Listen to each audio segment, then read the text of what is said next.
Rebonjour à tous, nous sommes toujours sur le plateau télé du Salon des affaires publiques et de l'influence et nous continuons les rendez-vous avec nos invités pour cette matinée. Nous avons le plaisir d'accueillir Éric Vial. Bonjour Éric. Bonjour. Bienvenue parmi nous sur ce plateau. Est-ce Avec que plaisir. vous pouvez commencer par vous présenter et nous parler de l'organisation professionnelle que vous représentez qui est Propelé? Oui, tout à fait. Donc moi je suis Éric Vial, je suis délégué général de cette structure qui s'appelle Propelé France. C'est une structure qui est là pour soutenir et promouvoir le chauffage de granulés de bois. On représente 250 membres de toutes les filières industrielles du métier. Ça va du constructeur d'usines de granulés jusqu'au ramoneur, en passant par le fabricant de granulés, le distributeur, le fabricant d'appareils, et j'en passe, c'est des meilleurs. Et nos objectifs, c'est de communiquer, de soutenir les professionnels, de les faire communiquer entre eux pour avoir les bons discours et les bonnes informations sur notre filière. Puis on fait aussi de l'observatoire économique, on donne les chiffres de la filière, tous les chiffres de la filière. On fait un peu de formation et évidemment la communication, que ce soit au niveau du grand public ou au niveau des professionnels et depuis peu au niveau des politiques et des élus. Bien justement, est-ce que vous pouvez nous expliquer en quoi Propelé est engagé dans une stratégie d'affaires publiques? En fait, c'est un concours de circonstances. On s'est rendu compte récemment que les politiques et autres élus et parlementaires connaissaient très très mal notre énergie, comme beaucoup de gens.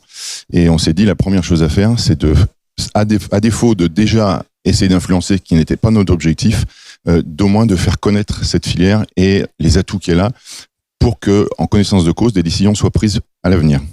Et justement, quelle est votre approche pour aller convaincre les élus et les décideurs publics du bienfait du chauffage au granulé de bois? Alors, la stratégie qu'on a mis en œuvre, c'est comme on est une énergie locale, l'idée, ça a été de partir du local pour remonter jusqu'au top management à Paris. Et donc, on a des rendez-vous avec des élus locaux, avec des députés. Et puis, encore une fois, on est une énergie locale, on va montrer la circularité de notre énergie. Donc, c'est-à-dire qu'on va inviter, sur des matinées du granulé, on appelle ça des matinées du granulé, on va inviter des élus et des parlementaires à visiter l'origine de la matière première qui fait notre granulé, l'usine de granulé et l'usage dans une chaufferie derrière. Donc l'idée, c'est de montrer vraiment cette logique de continuité logistique et de circularité globale sur le territoire français et même, j'irai plus loin, sur vraiment la partie très très proche, puisqu'on est on est ce qu'on appelle l'énergie des 200 km. C'est-à-dire qu'entre le moment où le bois est sorti de forêt pour faire ce qu'il a à faire, c'est-à-dire du bois d'œuvre, du bois d'ameublement, et le moment où il est consommé en granulé chez le client final, eh bien, il y a en gros 200 km maximum. Voilà.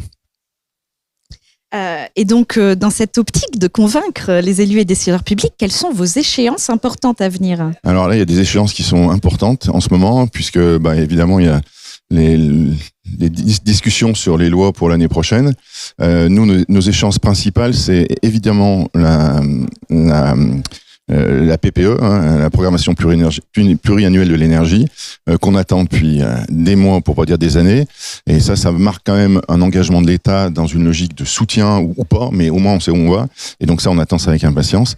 Et puis en parallèle de ça, qui est évidemment lié, c'est quelles sont les décisions de l'État en matière de soutien au développement de la rénovation énergétique, puisque nous, on est complètement intégrés dans la rénovation énergétique, puisqu'on touche aux générateurs de chaleur des maisons, quoi.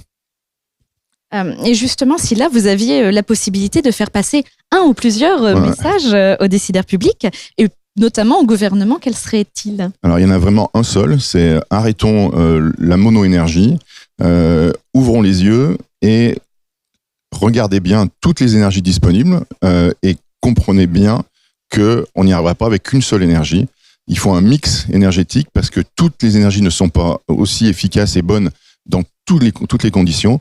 Donc, il faut multiplier, diversifier et ne pas toujours mettre de la pompe à chaleur partout, parce que c'est très bien, mais ça ne fonctionne pas nécessairement de partout. Et surtout, il y a d'autres acteurs qui ont d'autres atouts. Nous, par exemple, typiquement, on est une énergie vraiment de la souveraineté, puisqu'on est 100% français.